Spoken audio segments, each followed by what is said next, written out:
Nobody told me this in school. Nobody told my parents either. And I'm willing to bet nobody told you. Right now, as you're watching this, there are governments on the other side of the world, finance ministers, central bankers, treasury officials, sitting in rooms doing one thing before they can buy the energy their country needs to function. They're converting their currency into American dollars. Not because they want to, not because they chose to, because they have no other option. Japan does it. Germany does it. India does it. Brazil does it. Countries that have nothing to do with America. Countries that sometimes despise American foreign policy. Countries that would love nothing more than to operate on their own terms. They all do it. And the reason goes back to a single deal, made in secret, in a desert, over 50 years ago. I spent months going down this rabbit hole, reading, cross-referencing, watching interviews with economists who spent their entire careers studying this one system. And the more I learned, the more I realized this isn't just history. This is happening right now. This affects your money right now. And the system is cracking in ways most people haven't noticed yet. Let me walk you through the whole thing. The story starts not in Saudi Arabia. It starts with a collapse. August 15th, 1971, Sunday night. Richard Nixon goes on national television and says something that makes every economist watching nearly fall out of their chair. He's suspending the convertibility of the dollar into gold. Just like that. Now here's why that was such an enormous deal. After World War II, the entire global financial system was built on one agreement, the Bretton Woods system. The idea was simple. Every country's currency would be pegged to the US dollar, and the US dollar would be backed by gold at a fixed price of $35 per ounce. So if you were a foreign government holding American dollars, those dollars were essentially gold. You could hand them back to Washington at any time and receive actual gold in return. That promise, that guarantee, is what made the dollar the most trusted currency on Earth.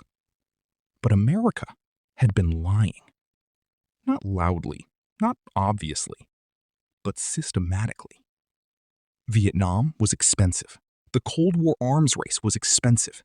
Building a massive social safety net was expensive. And instead of raising taxes to cover all of it, America quietly printed more dollars than it had gold to back them. Other countries eventually noticed the math didn't add up, and they started doing what any rational government would do. They started showing up at the US Treasury and demanding their gold back. France was aggressive about it. Germany too. The line was getting longer. And America was running out of gold to give. So Nixon did the only thing left. He ended the promise. No more gold for dollars. The dollar would now be backed by nothing, except America's word. The world's reserve currency just became a piece of paper. And now America had a serious problem. If the dollar isn't backed by gold, why should any country on Earth want to hold it? Why should global trade run through it? What gives it any value at all? They needed something to replace gold, something the entire world needed, something so essential, so unavoidable, that every country would have no choice but to keep dollars in their reserves. They needed oil. 2 years later, the world handed America the crisis it needed to build a solution. October 1973. Egypt and Syria launch a coordinated surprise attack on Israel, the Yom Kippur War. The United States immediately backs Israel, airlifting weapons, ammunition, military hardware on a massive scale. The Arab world responds. OPEC's Arab members announce an oil embargo against the United States and its allies. They slash production. They cut off supply. The price of oil goes from roughly $3 a barrel to nearly $12 in a matter of weeks. I want you to picture what America looked like during this period. Gas stations completely empty. Lines of cars stretching blocks in every direction. Signs posted at pumps. Sorry, no gas today. People rationing. Businesses shutting down. Airlines canceling flights. The economy grinding. This wasn't just an inconvenience. This was a demonstration of power. Arab oil producers had just shown the entire world that oil was a weapon. And America, with its now unbacked dollar and its inflation problem, was dangerously exposed. Something had to change. Henry Kissinger understood this better than anyone. Kissinger was Nixon's Secretary of State, one of the most strategic, calculating diplomatic minds of the 20th century. He didn't think in terms of ideals. He thought in terms of leverage. And he saw an opportunity inside this crisis that most people missed entirely. He flew to Saudi Arabia. And he sat down with King Faisal with a proposal that was so simple and so ruthless that it would quietly reshape the entire global financial order. Here's what Kissinger put on the table. Saudi Arabia was sitting on the largest oil reserves on Earth. That was extraordinary wealth, but it also made them a target. Iran was growing powerful. Iraq was hostile. The Soviet Union was actively trying to expand its influence throughout the Middle East. The Saudi royal family was wealthy, but vulnerable.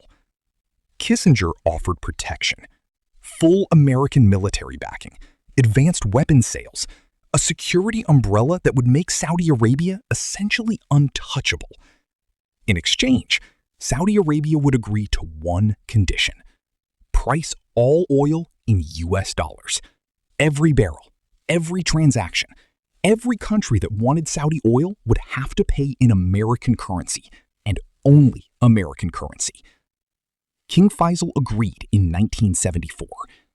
Within a year, every other OPEC member followed.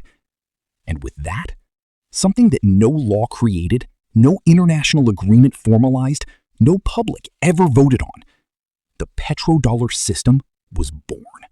I want to stop here and make sure you actually feel the weight of what just happened. Because it's easy to hear oil priced in dollars and think that's just a technical detail. It isn't.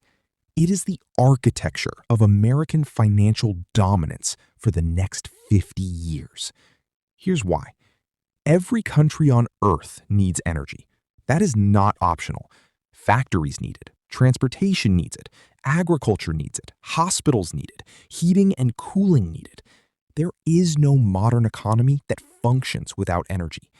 And now, every barrel of oil on Earth, the primary energy source for the global economy, is priced in US dollars. Which means if Germany wants oil, Germany first needs dollars. If Japan wants oil, Japan first needs dollars. If India, Brazil, South Korea, or any other nation wants to keep their economy running, they first need American currency. America didn't produce more oil. America didn't become more powerful militarily overnight. America didn't fix its economic problems. America just made itself the toll booth on the most essential road in the world. And here's the second layer of the system that made it even more powerful. Saudi Arabia and the Gulf states were now selling enormous volumes of oil every single day. Billions of dollars were flowing in, far more than they could spend domestically. Their economies simply weren't large enough to absorb the volume of dollars pouring in. So those dollars had to go somewhere. They went back to America, into U.S. Treasury bonds, into American banks, into Wall Street financial markets. This process, sometimes called petrodollar recycling, completed the loop. America sends dollars out to buy oil. Oil producers send those dollars right back to fund the American government. America runs a deficit, issues treasury bonds. Petrodollar nations buy them. America gets cheap financing. Petrodollar nations get safe returns. The cycle repeats. Economists gave this an elegant name: an exorbitant privilege. What it actually meant in practice: America could borrow more, spend more, and print more than any other country on Earth, and the rest of the world would absorb the consequences because they needed dollars to survive. No other country in history has ever had this. Not the British Empire, not Rome, nobody. Now here's the part of the story that makes people uncomfortable. What happens when a country looks at this system and decides they don't want to participate anymore? In 2000, Saddam Hussein announced Iraq would begin pricing its oil in euros. He publicly called the dollar a weapon being used against Arab nations. He started converting Iraq's oil revenues away from dollars. 3 years later, the United States invaded Iraq. Saddam was captured, tried, executed, and Iraqi oil sales returned to US dollars almost immediately after the regime fell. In 2009, Libyan leader Muammar Gaddafi proposed something even more ambitious, a pan-African gold-backed currency called the gold dinar. The idea was to give African oil-producing nations a way to trade their resources outside the dollar system entirely. Libya had roughly 143 tons of gold in reserve to back the project. Multiple African governments were reportedly interested. In 2011, NATO intervened militarily in Libya. Gaddafi was killed. The gold dinar plan disappeared with him. Venezuela sat on the largest proven oil reserves on the planet, over 300 billion barrels. In 2018, President Maduro launched a state cryptocurrency called the Petro, specifically designed to allow Venezuela to sell oil outside the dollar system and evade U.S. sanctions. The Petro went nowhere. U.S. sanctions tightened, oil tankers were blocked, and in January 2026, a U.S. military operation captured Maduro himself. The largest oil reserves on Earth were suddenly back in play, with American companies positioned to take over their development. I'm not here to tell you each of these situations was caused purely by challenging the dollar. That's not honest. Each had its own history. Decades of political dysfunction, human rights issues, regional conflicts that existed long before any currency disputes. But the pattern is hard to look away from. Every major leader who moved to price oil outside the dollar system lost power. Some lost their lives.